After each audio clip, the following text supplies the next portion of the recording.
Bonjour chers camarades boursicotteurs, j'espère que vous allez bien. Sans aucun doute, vous avez fort probablement entendu parler de la saga financière entourant FTX qui a mené à un effondrement 2.0 du secteur des crypto-monnaies. Alors aujourd'hui, je décortique tout ça avec vous afin que vous puissiez bien comprendre ce qui s'est passé, mais je vous parle aussi des conséquences futures sur le secteur des crypto-monnaies que pourrait avoir cette série d'événements rocambolesques. D'abord, qu'est-ce que FTX? C'est une plateforme d'échange de crypto-monnaies fondée en 2019 et basée aux Bahamas, mais dont les opérations s'étendaient partout à l'international. Elle a été cofondée par Sam Bankman-Fried ou SBF, un ancien du MIT ayant travaillé dans une firme de trading par le passé. En 2021, des documents financiers coulés dans les médias rapportent qu'FTX a déclaré des revenus d'1 milliard et des profits nets de 388 millions, un bond de 1000% par rapport à l'année précédente.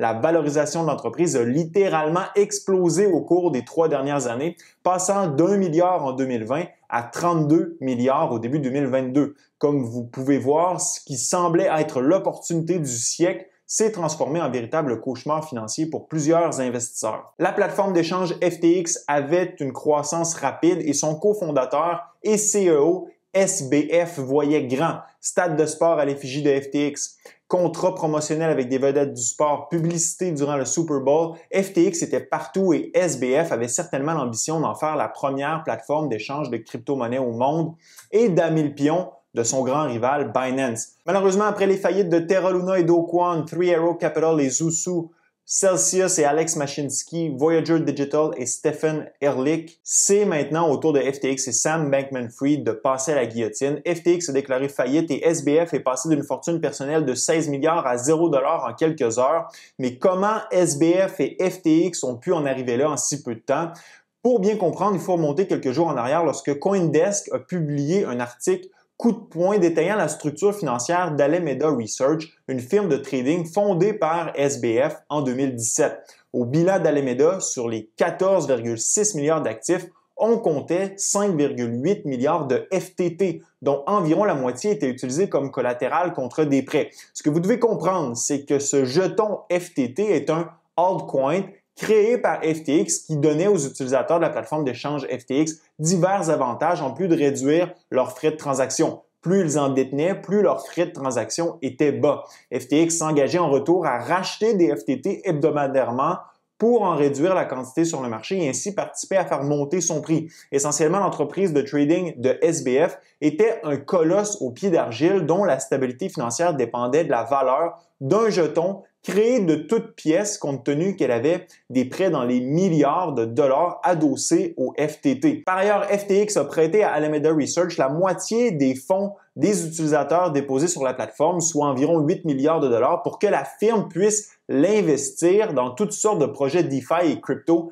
hyper risqués. Le sort des FTX était donc intimement lié à celui d'Alameda. En fait, il est fort probable que ce prêt de 8 milliards ait été réalisé durant la première vague de faillite dans le secteur des cryptos au début de l'été afin qu'Alameda Research puisse garder la tête hors de l'eau et éviter de faire banqueroute comme Celsius et les autres. L'intervention de Sam Bankman-Fried pour sauver certaines de ces plateformes lui a même valu le nom de JP Morgan des temps modernes. Malheureusement, ces sauvetages risqués se faisaient avec les fonds des déposants sans que personne le sache. Les problèmes d'FTX ont commencé lorsque l'animosité entre CZ, le fondateur de Binance, la plus grande plateforme d'échange de crypto-monnaies au monde, et SBF s'est intensifiée. Binance et FTX étaient certes des entreprises qui rivalisaient entre elles pour obtenir le plus de parts de marché, mais les deux CEO s'affrontaient aussi dans l'arène politique. Sam Bankman-Fried avait une approche plus collaborative avec les différents régulateurs, allant même jusqu'à financer largement la campagne de Joe Biden en 2020. Son objectif non avoué, influencer la réglementation de façon à favoriser son entreprise et à nuire à ses opposants comme Binance. C'est d'ailleurs ce qui a pu créer un froid entre SBF et CZ qui étaient plus réfractaires à collaborer avec les régulateurs, allant même jusqu'à préférer se retirer d'un marché au lieu de se soumettre à la réglementation en place, souvent jugée trop contraignante. Binance a participé à financer FTX à ses tout débuts. Toutefois, en 2021, la plus grande plateforme d'échange décide de vendre sa participation pour l'équivalent de 2,1 milliards en BUSD, Binance Stablecoin et FTT, le jeton de FTX. Et c'est là que la débâcle commence, réalisant la précarité du bilan financier d'Alameda Research, dont la stabilité dépendait de la valeur de FTT. CZ a annoncé qu'il avait l'intention de se départir des jetons FTT obtenus lors de la vente de ses parts dans FTX. Plus de 583 millions de dollars en FTT ont alors été transférés sur la blockchain Ethereum. Même si CZ a affirmé que la vente allait se faire de façon à éviter de chambouler le marché, la panique s'est prise du marché. Les investisseurs ont rapidement voulu se débarrasser de leurs jetons FTT et retirer leurs fonds de la plateforme FTX. Sam Bankman-Fried a tenté de rassurer les utilisateurs d'FTX, mais c'était trop peu trop tard. En 72 heures, FTX s'est fait complètement plumer alors que les utilisateurs ont retiré plus de 6 milliards de la plateforme. Quant au jeton FTT, sa valeur s'est effondrée complètement compte tenu qu'FTX n'avait pas les liquidités nécessaires pour la supporter. Avec la chute de la valeur du jeton FTT, c'est tout le bilan financier d'Alameda Research qui a pris le bord. La valeur des FTT détenus comme actifs étant pratiquement tombée à zéro, l'entreprise est devenue insolvable. Tout ce qui lui restait, c'était des dettes et un appel sur marge auquel l'entreprise ne pouvait pas répondre. Du côté de FTX, soumise à une ruée bancaire, il lui était impossible de répondre à toutes les demandes de retrait compte tenu qu'une partie des fonds avait été prêtés à Alameda Research et investis dans des placements illiquides à haut risque. FTX a été forcé de suspendre les retraits en attendant de se trouver une porte de sortie. C'est là que SBF a communiqué avec son grand rival CZ pour lui demander qu'il lui sauve le cul, littéralement. En sauveur, Binance a annoncé la signature d'une lettre d'intention non contraignante afin d'acquérir entièrement FTX. SBF a alors signalé aux déposants que leurs fonds étaient protégés et que les retraits allaient être permis de nouveau une fois le problème de liquidité réglé. Le hic, c'est que le deal n'a jamais eu lieu. Binance a laissé tomber l'entente après qu'une revue des finances de FTX ait mis au jour un trou d'au moins 8 milliards dans le bilan financier de l'entreprise. Malgré l'échec de la transaction, FTX a pris la décision de permettre les retraits à nouveau. C'était la pagaille la plus totale. Certains pouvaient effectuer des retraits alors que d'autres non. Les utilisateurs ayant passé le processus de vérification de l'identité étaient priorisés. On a donc assisté à une triste scène où des milliers d'individus tentaient de s'agripper à n'importe quel objet flottant pour éviter de couler avec le navire. Certains sont même allés jusqu'à offrir une partie de leur solde gelé à n'importe quel employé d'FTX, les aidant à accélérer le processus de vérification de leur identité et ainsi procéder au retrait de leurs fonds. Cette brève fenêtre s'est toutefois refermée rapidement avec l'entreprise qui a déclaré faillite et son CEO, SBF, qui a quitté son poste.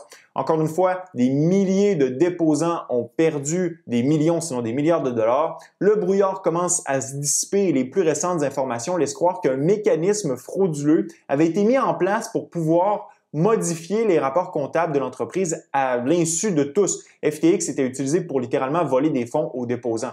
Apparemment, près d'1 milliard de valeur de dépôt aurait mystérieusement disparu dans un hack soudain.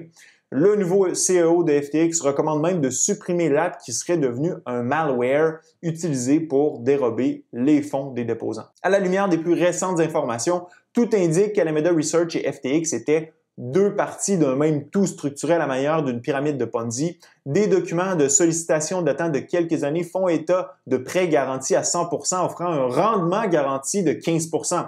Pour continuer de faire tourner la roue, SBF a eu la brillante idée de lancer son jeton FTT et de l'utiliser comme levier financier. C'est un peu comme si Canadian Tire utilisait son argent Canadian Tire comme un actif sur son bilan et qu'elle l'utilisait comme collatéral pour obtenir des prêts à la banque. Sans aucun doute, les conséquences de cet événement malheureux pèseront lourdement et longtemps sur le secteur. La confiance des utilisateurs, mais aussi des investisseurs, est brisée. Déjà, d'autres plateformes d'échange comme Binance ont pris des démarches pour montrer patte blanche en divulguant, par exemple, le montant des réserves qu'elle détient.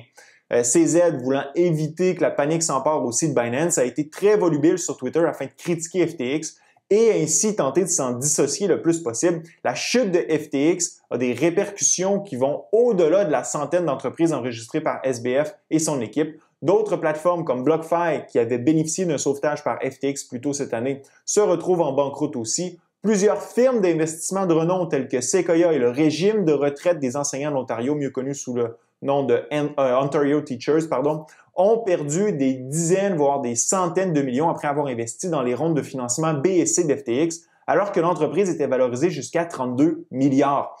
Le fonds d'investissement Galois Capital a même admis avoir plus de 100 millions bloqués sur FTX. La faillite de FTX devrait aussi accélérer la réglementation du secteur, même si plusieurs voient tout ça d'un bon œil. Ça reste un couteau à double tranchant. Quelle sera la nature de l'encadrement qui sera introduit et quelles en seront les modalités? Personne ne le sait. D'ailleurs, rien n'est assuré avec un congrès divisé. Toutefois, l'absence de réglementation n'est pas entièrement négatif. Comme je le mentionnais sur Twitter, ce processus de destruction créatrice, aussi difficile soit-il, doit être accueilli à bras ouverts. Aucun sauvetage avec des fonds publics, aucun aléa moral. Les pommes pourries tombent de l'arbre et leur décomposition participe à créer un terreau plus fertile. Au final, le libre marché fait son ménage et c'est ce qu'on veut. D'ailleurs, tout ce qui a échoué jusqu'à présent dans le secteur de la crypto, ce sont des entreprises ou des projets centralisés. À mon avis, tout ça vient renforcer la prédominance de Bitcoin dans le secteur qui, malgré la variation importante de son prix, la chute de son prix,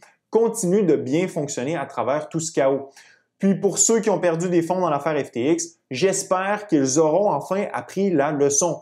La première et la seule crypto-monnaie Bitcoin a été inventée pour que les individus puissent s'échanger de la valeur sans passer par l'intermédiaire des banques. L'objectif est que vous puissiez être votre propre banque. Alors, si vous laissez vos fonds sur une plateforme d'échange, vous n'avez clairement rien compris. Sortez vos crypto-actifs des échanges et déposez-les dans un cold wallet. Pour ce qui est des plateformes d'échange, elles restent pertinentes dans le rôle qu'elles ont à jouer. Cependant, leur service se doit d'être essentiellement transactionnel. En facilitant les transactions, elles permettent d'augmenter la liquidité sur le marché et de faciliter le price discovery. Cependant, tout échange qui offre des services autres que l'achat et la vente de crypto-monnaies, qui offre des prêts, utilise des leviers financiers pour gérer ses affaires ou offre du rendement sur les dépôts, est potentiellement à risque de faire banqueroute aussi. En terminant, laissez-moi savoir dans la zone commentaire ce que vous pensez du secteur de la crypto-monnaie après la faillite de FTX. Ce fut un plaisir d'être avec vous. À la prochaine.